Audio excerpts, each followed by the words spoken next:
আমি এখন আছি কুমিল্লার শাসনগাছায় ফ্লাইওভার উপরে।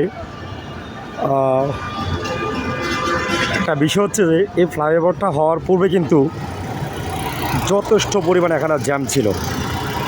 তো জ্যাম থাকার কারণে কিন্তু যানজট এত বেশি তৈরি হতো কল্পনাবিহীন।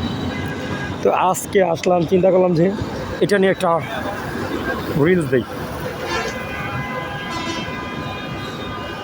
তো ঝামেলাটা হয়েছে এই যে ফ্লাইওভারটা হওয়াতে মানে অনেকটা যানজট কিন্তু কমে গেছে। কিন্তু এই ফ্লাইওভারটা যদি বাক করে অন্য একটা জায়গা দিয়ে এখানে আনা যাইতো তাহলে অনেকটা ভালো হইতো। রাস্তার উপরে হওয়ার কারণেই, একেবারে মেন রাস্তার উপরে হওয়ার কারণে কিন্তু নিচেও মোটামুটি যানজটটা মোটামুটি থাকে।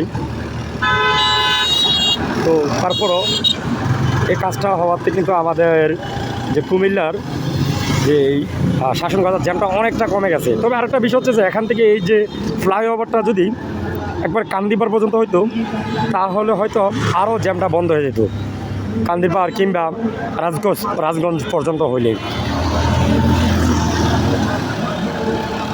থ্যাংক ইউ সবাইকে।